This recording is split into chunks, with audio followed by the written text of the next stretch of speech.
Title of today's reading is When Fear Stops Me. When Fear Stops Me. And I was thinking, it reminded me of Tolkien because my wife has just started reading, I think for the first time, the first book in the series of Lord of the Rings, which is The Hobbit. And of course, if anything is involved with fear, it's included in The Hobbit. Why? Because it's symbolic of our journey through life, right? The mission is going through life, so it's pretty good. So, and Ralph Waldo Emerson said this: "Our greatest glory is not in never failing, but in rising up every time we fail." So our greatest glory is not in failing.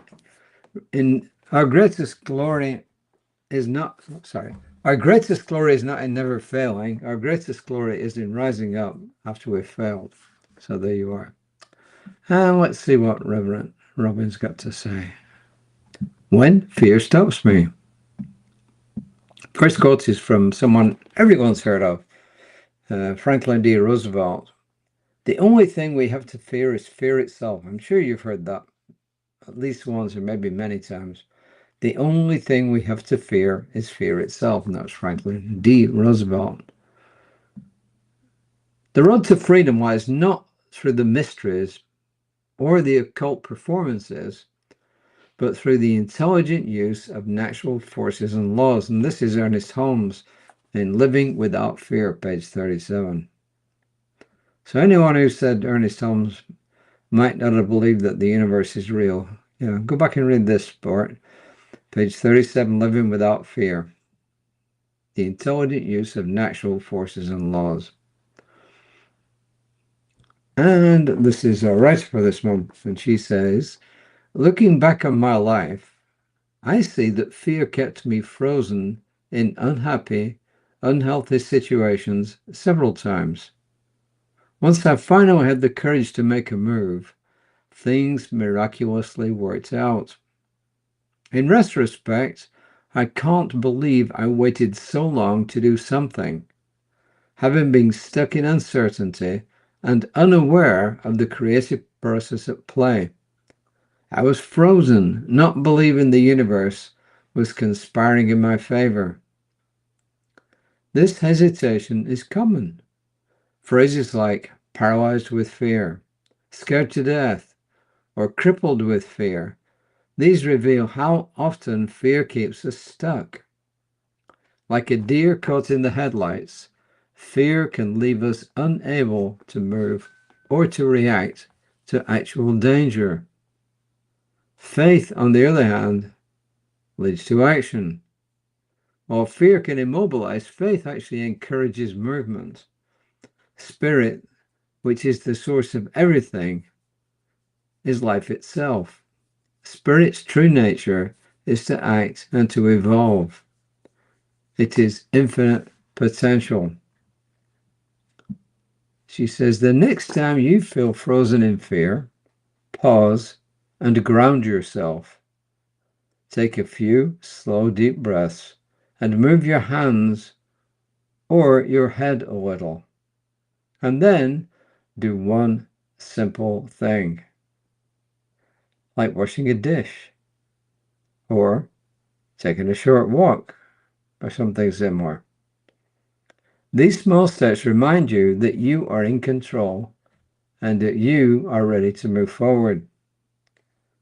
Taking action allows us to move and overcome that frozen in fear reaction, defrosting fear and melting us into cosmic consciousness. Yeah, what it does when you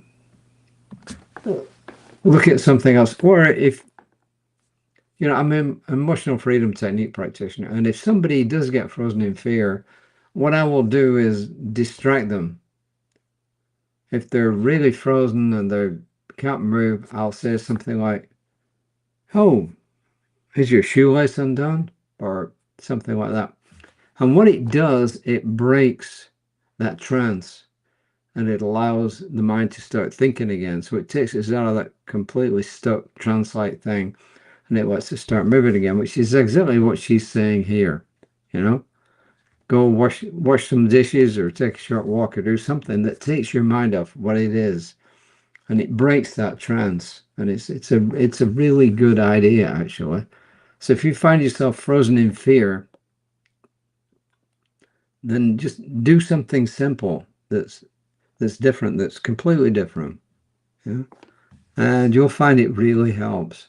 You know, it's like the old adage of something happens, you're really going to react, and then somebody will say, count to 10, right? And by the time you've counted to 10, you are much more likely to respond than to react. And it's the same kind of thing. It breaks the trance.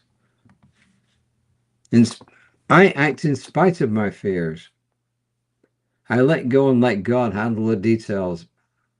I tell you, that's really wonderful advice. Whenever I've been faced with a big problem and I really want to get really stuck into getting engrossed in it, and I know that's not the best idea, I step back and say, I let go, I let God.